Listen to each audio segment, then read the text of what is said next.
there, everyone, and welcome to our first episode of Science with Stitch. I am really excited to present this to you, and I can't wait to get started. So, let's start with the introduction.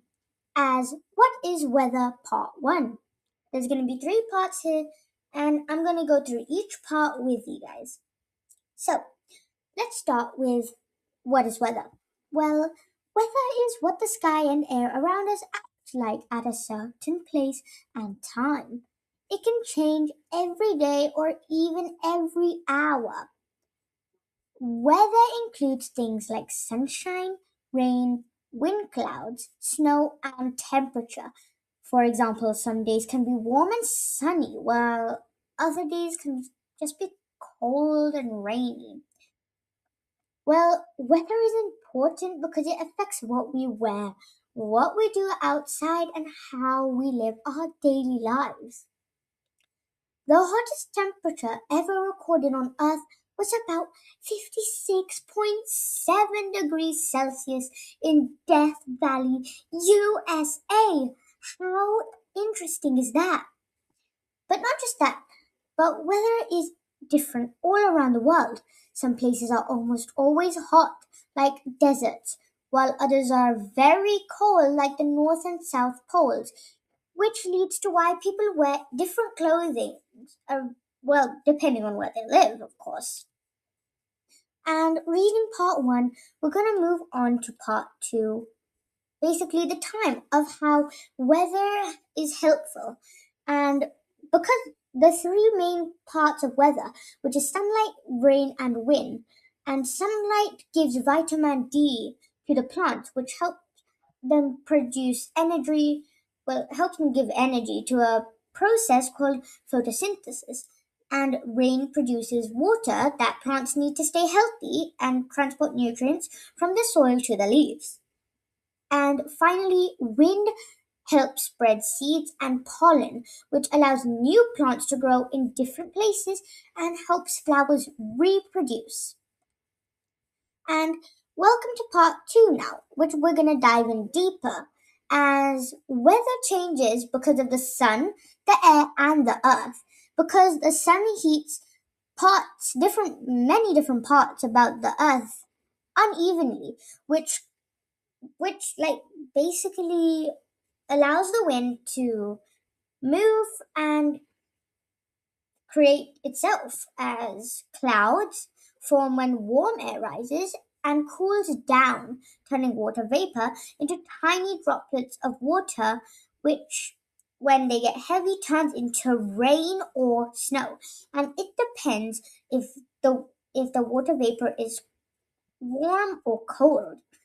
And here's another fact for you. A single cloud can weigh more than 1,000,000 kilograms, even though it looks light and fluffy. How crazy! Not just that, but different types of clouds can mean different types of weather. As often when we see dark clouds, it means it rains, as right now it's raining.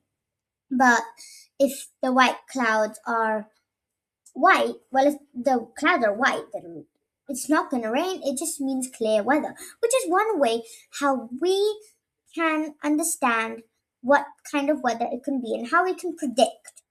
And now we're going to learn about the last step, which is part 3, as we're going to dive even deeper to the last step. As scientists who study weather are called meteorologists, and they don't know exact weather. They just do a predict by using thermometers and rain goggles and satellites to measure and predict the weather, as we said. And this is called a weather forecast. As you may see on the news or you might see on your phone, that's a weather forecast. And they help us know if it will what weather it can be so we can plan our day. And learning about the weather helps us understand nature and stay safe during the storms like hurricanes. And the last fact I'm going to tell you, guys, is weather forecasts today are much more than accurate because of the satellites in space that take pictures of the Earth's atmosphere. So how interesting is that? That not just on Earth we predict, but from space we can predict too. And meteorologists also track dangerous storms so they can warn people early, which helps save lives and protect homes from damage. So now that we've learned all about that, I'm gonna tell you guys about the conclusion, which is overall weather is very important for life on Earth because it affects everything around us and helps plants grow, changes how we live each day, and creates different environments around the world. By learning about weather, we can understand nature and be safe when the weather changes because weather is always happening and it is a big part of how our planet works. So that's the end of today, but thank you for listening about this episode about Science with Stitch. Hope you have a lovely day today and hope you've learned a lot more than you knew already. Thank you.